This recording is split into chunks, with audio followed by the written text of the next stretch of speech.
Welcome to the third route that we'll be discussing post your master's degree. Some people would like to go into entrepreneurship after their study abroad. There are opportunities to go into entrepreneurship.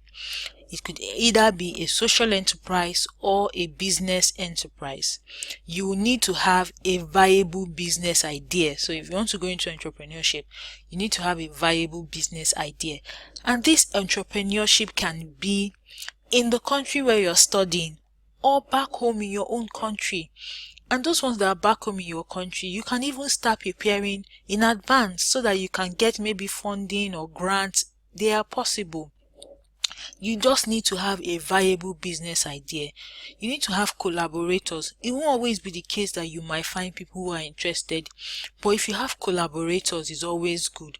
So in places like you're doing your studies, you can meet people who have like minds or like passion as you. Have heard of a lot of people who meet their co-founders at university where they are studying, and right after school they go together and they start a business that have become multinationals today. So you need to think about, is my business idea viable? Can I find like-minded people with which we can collaborate? And then can I get a grant? Because there's nothing as frustrating as not having the money to start your project or your business idea. So I'll be talking about some of the things, some of the people that can help you and some of the things you can do. But next, I want to show you something. This picture right here is Brunel University, London. They have the graduate entrepreneurship scheme.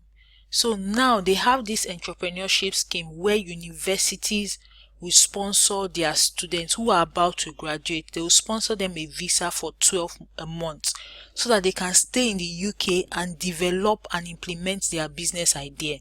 And now this is not for only people who are UK nationals or EU nationals. These are overseas students. As you can see here, are you a graduating overseas student entrepreneur with a great business idea? Remember, I said you must have a viable business idea.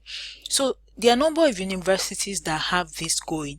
If entrepreneurship is your own route, again, start thinking about it, start working towards it, start researching what you might need to get it running. So they will sponsor people.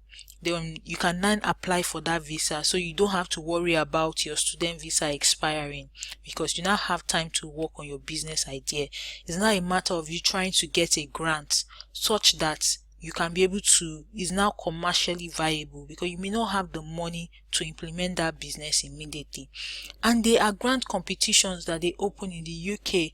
They have a lot of things, but I may not be able to tell you all those things now, but for you to know that they are available is what is the main purpose of this course.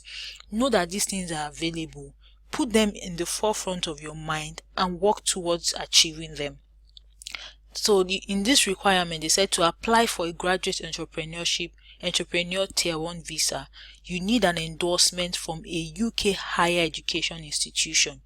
Brunel University London is offering to endorse a select few students through the Innovation Hub's Graduate Entrepreneur Tier 1 visa scheme. One thing I must mention here is a lot of universities have innovation hubs. They have this some of them call them incubator, some of them call them, they have different names, but right now everybody is encouraging entrepreneurship. At Oxford, they had competitions where students can come and pitch their ideas, and then they win a grant to start up their idea. Imagine a student winning that grant, and the school also offers the graduate entrepreneurship tier 1 visa. Obviously, if the school is offering you a grant, they will also be more willing to give you that visa to enable you relax and implement your business idea. So it is possible in the UK, and I'm sure it is possible in other countries, but I can only talk about the UK for now. But if there are people on this course who need ideas about other countries, I might be able to help you research the idea. I might be able to speak to one or two people who might be in those places that can offer more guidance on it. But knowing that this is available should inspire you to, if entrepreneurship is what you really want to do, this should inspire you to not put it aside, but also put it as part of your plan while studying. Okay? So for entrepreneurship, I would advise you to start early as usual.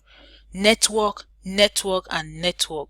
Oh, you need to network as much as possible. You need people who can listen to your ideas and tell you, oh, this is amazing, this sounds good. It doesn't mean if people say it's not good, you don't pursue it. But having one or two people to give you feedback helps a lot. I've been in this position myself where a lot of people said it was good. A few people said, you don't have the expertise, you don't have the money. And I said, but is the idea good? They say it's good. I said, thank you.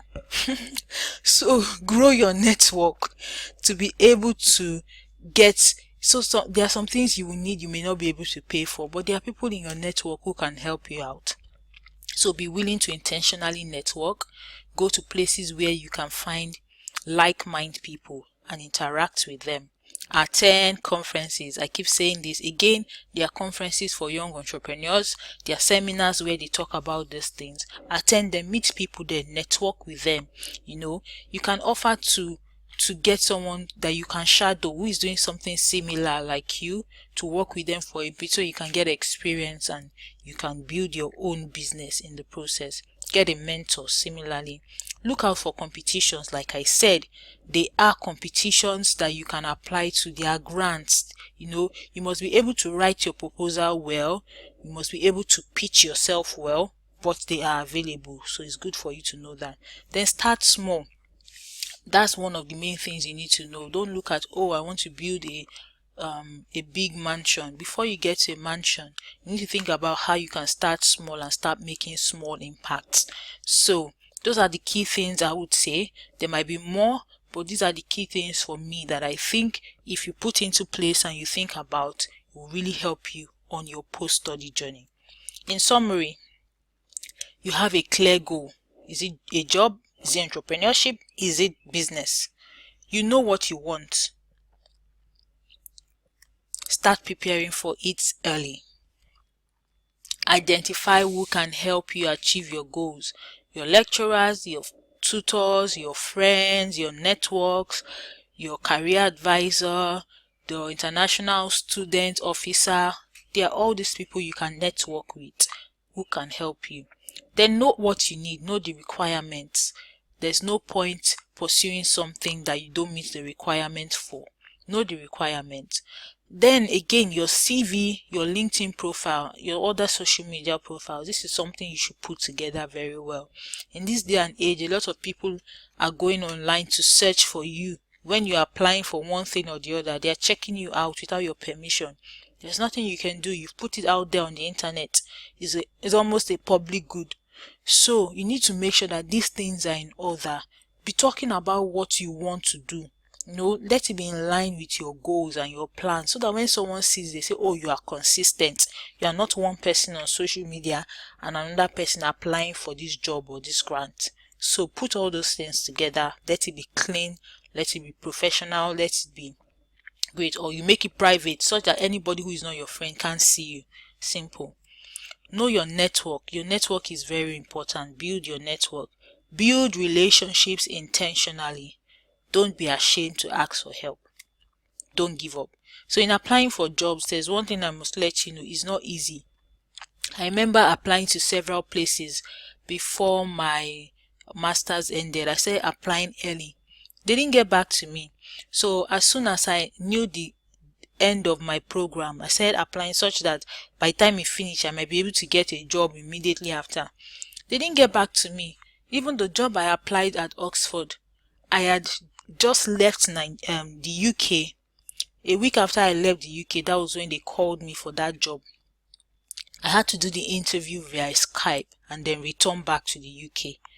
But don't give up. Assuming, because I hadn't gotten I think I applied for maybe 3 or 4 before that one. Assuming because I didn't get that 3 or 4, I now said, no need, let me return to Nigeria and not apply again, I wouldn't have gotten the one at Oxford. So don't give up. Be persistent in achieving your goals. Just know it and be convinced within yourself that this is your goal and this is what you want, and keep at it. You will definitely win in the end. So this is me saying thank you for staying to the end of this module. I will see you in the next one.